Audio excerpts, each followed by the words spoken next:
വിഴിഞ്ഞം ബാറിന് മുന്നിലെ കൊലപാതകത്തിന് കാരണമായ വാക്കേറ്റത്തിന്റെ ദൃശ്യങ്ങൾ ന്യൂസ് മലയാളത്തിന്. ദൃശ്യങ്ങളിൽ പ്രതി അച്ചുവും മരിച്ച സുമനും ബാറിന് മുമ്പിൽ വെച്ചാണ് ഇരു സംഘങ്ങൾ വാക്കുതർക്കത്തിൽ ഏർപ്പെട്ടത്. സംഘർഷത്തിലേക്ക് നയിച്ചത് ഷെരീഫ് എന്നയാളും പ്രതി അച്ചുവും തമ്മിലുള്ള തർക്കമാണ്. കൃത്യത്തിനു ശേഷം പ്രതികൾ സ്കൂട്ടറിൽ രക്ഷപ്പെടുന്നതും ദൃശ്യങ്ങളിൽ കാണാം. കൂടെ വന്നവനെ തള്ളിവിടല്ല. അച്ഛേ എന്നെ എനിക്ക് നല്ലവണ്ണം അറിയാമല്ലോ. നീ പോ, അവനെ വിളിച്ചോണ്ട് പോ. എടാ പറഞ്ഞ കേൾടാ, പോടാ. അവനെ വിളിടാ. എടാ അവിടെ ബാർ അടച്ചപ്പോ സാധനം കിട്ടിയില്ല എന്ന് പറഞ്ഞു. നീ തള്ള ചീത്തയും വിളിച്ചിട്ട് തിരിച്ചു പോയി. ഞാൻ ഇവിടെ അടിച്ച് വീട്ടിൽ പോകുന്ന സമയത്ത് ഇങ്ങനെ കാണാൻ പോണെന്ന് പറഞ്ഞു. അത് വിടറ കലടാ എത്തി. അങ്ങനെ കളയേണ്ട ആവശ്യമൊന്നുമില്ലല്ലോ. പിന്നെ എനിക്ക് ഇഷ്ടമുള്ള ചെയ്.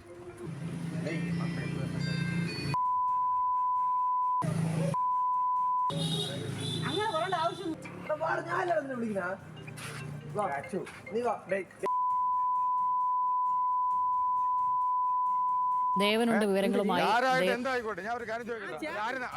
ദേവൻ, ഈ തർക്കമാണ് ഒരാളെ ക്രൂരമായി മർദ്ദിച്ചു കൊല്ലുന്ന നിലയിലേക്കൊക്കെ കാര്യത്തിൽ എത്തിയിരിക്കുന്നത്. എന്തൊക്കെയാണ് ഈ ദൃശ്യങ്ങളുമായി സംബന്ധിച്ച് നമുക്ക് മനസ്സിലാക്കാൻ കഴിയുന്ന കാര്യങ്ങൾ?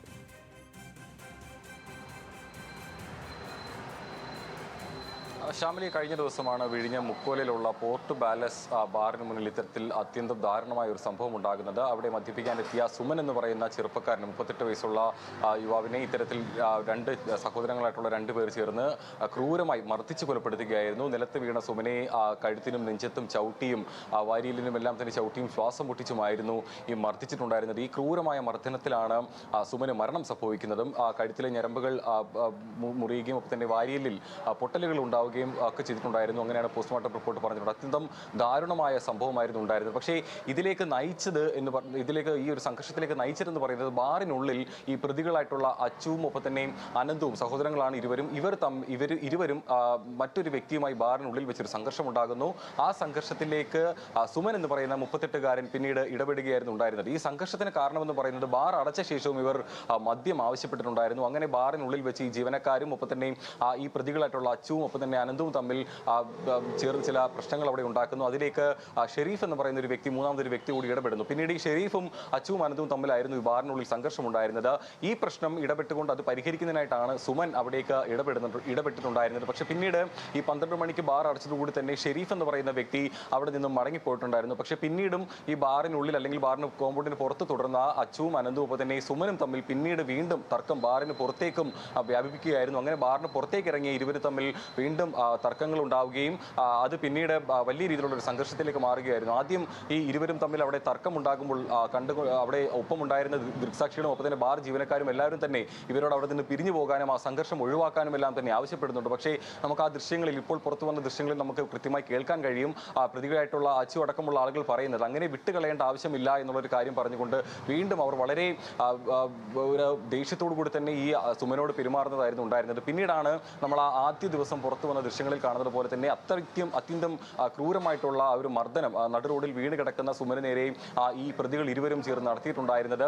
വളരെ നേരം ആ ഒരു സംഘർഷം അവിടെ നീണ്ടു നിന്നിട്ടുണ്ടായിരുന്നു ആദ്യ ദിവസങ്ങളിൽ നമ്മൾ കണ്ടതുപോലെ തന്നെ. പക്ഷേ ഈ ഒരു സംഘർഷത്തിന്റെ ഭയപ്പാട് കാരണമാണോ എന്തോ മറ്റ് കണ്ടു നിന്നവരാരും തന്നെ ബാർ ജീവനക്കാരോ അല്ലെങ്കിൽ മറ്റ് അവിടെ ഉണ്ടായിരുന്ന മറ്റാളുകളോ ഒന്നും തന്നെ ഈ സംഘർഷം ഒഴിവാക്കാനോ അത് ഇടപെട്ടുകൊണ്ട് അവരെ പിന്തിരിപ്പിക്കാനോ ശ്രമിച്ചിട്ടുണ്ടായിരുന്നില്ല.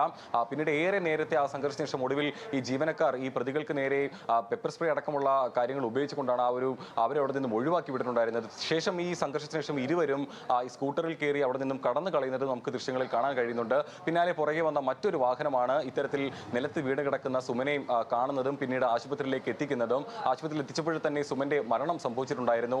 നിലവിൽ ഏതായാലും ഈ സംഭവത്തിൽ ഈ പ്രതികളായിട്ടുള്ള 2 പേരും ഇപ്പോൾ നിലവിൽ കസ്റ്റഡിയിലാണ്. അവരെ ഇനിയിപ്പോൾ 20-ാം തീയതി റിമാൻഡിലാണ്. അവരെ ഇനിയിപ്പോൾ 20-ാം തീയതി കസ്റ്റഡിയിൽ വാങ്ങിക്കൊണ്ട് കൂടുതൽ ചോദ്യം ചെയ്യാനാണ് പോലീസിന്റെ നീക്കം. ഈ പ്രതികൾ ഇരുവരും മദ്യപിക്കുന്നതിന് പുറമെ മറ്റേതെങ്കിലും തരത്തിലുള്ള ലഹരി വസ്തുക്കൾ ഉപയോഗിച്ചിട്ടുണ്ടായിരുന്നു അടക്കമുള്ള കാര്യങ്ങളും പോലീസ് പരിശോധിക്കുന്നുണ്ടായിരുന്നു. കഴിഞ്ഞ ദിവസം തന്നെ ഈ പ്രതികൾ അവരുടെ മദ്യ ലഹരി വിട്ടതിനു ശേഷം പോലീസിനോട് വളരെ കരഞ്ഞുകൊണ്ടാണ് ഈ സംഭവങ്ങളെല്ലാം തന്നെ വിവരിച്ചിട്ടുണ്ടായിരുന്നത്. അതായത് മദ്യലഹരിയിൽ അല്ലെങ്കിൽ മറ്റേതെങ്കിലും ലഹരിയിൽ പ്രതികൾ കാണിച്ച അല്ലെങ്കിൽ പ്രതികളുടെ ഭാഗത്തു നിന്നുണ്ടായ ഒരു പ്രവൃത്തിയിൽ ഒരു യുവാവിന്റെ ജീവൻ നഷ്ടപ്പെട്ടിരിക്കുന്നു. 38 വയസ്സുള്ള ഒരു ഭാര്യയും 5 വയസ്സുള്ള ഒരു കുഞ്ഞുമുള്ള ഒരു യുവാവിന്റെ ജീവൻ നഷ്ടപ്പെട്ടിരിക്കുന്നു എന്നുള്ളതാണ് ഏറ്റവും ദുഃഖകരമായിട്ടുള്ള കാര്യം. അതും വളരെ ക്രൂരമായി ക്രൂരമായ രീതിയിൽ തലസ്ഥാനത്ത് വളരെ തിരക്കേറിയ ബൈപ്പാസ് റോഡിന് സമീപമുള്ള ഒരു ബാറിന് മുന്നിൽ വെച്ചുകൊണ്ട് വളരെ ക്രൂരമായ രീതിയിൽ നിലത്ത് വീണ് കിടക്കുന്ന സുമനെയും കഴുത്തിനും നെഞ്ചത്തും ആഞ്ഞു ചവിട്ടിക്കൊണ്ടും വാരിയലിന് പൊട്ടലുണ്ടാകുന്ന തരത്തിൽ മർദ്ദിച്ചും ശ്വാസം മുട്ടിച്ചും കൊലപ്പെടുത്തുകയായിരുന്നു ഈ പ്രതികൾ ഇരുവരും ചെയ്തിട്ടുണ്ടായിരുന്നത്. അതിന്റെയും ആ സംഭവത്തിലേക്ക് നയിച്ച ആദ്യഘട്ടത്തിലെ ദൃശ്യങ്ങളാണ് ഇപ്പോൾ പുറത്തു വന്നിരിക്കുന്നത്. ശ്യാമിലി, വിവരങ്ങൾ നൽകി.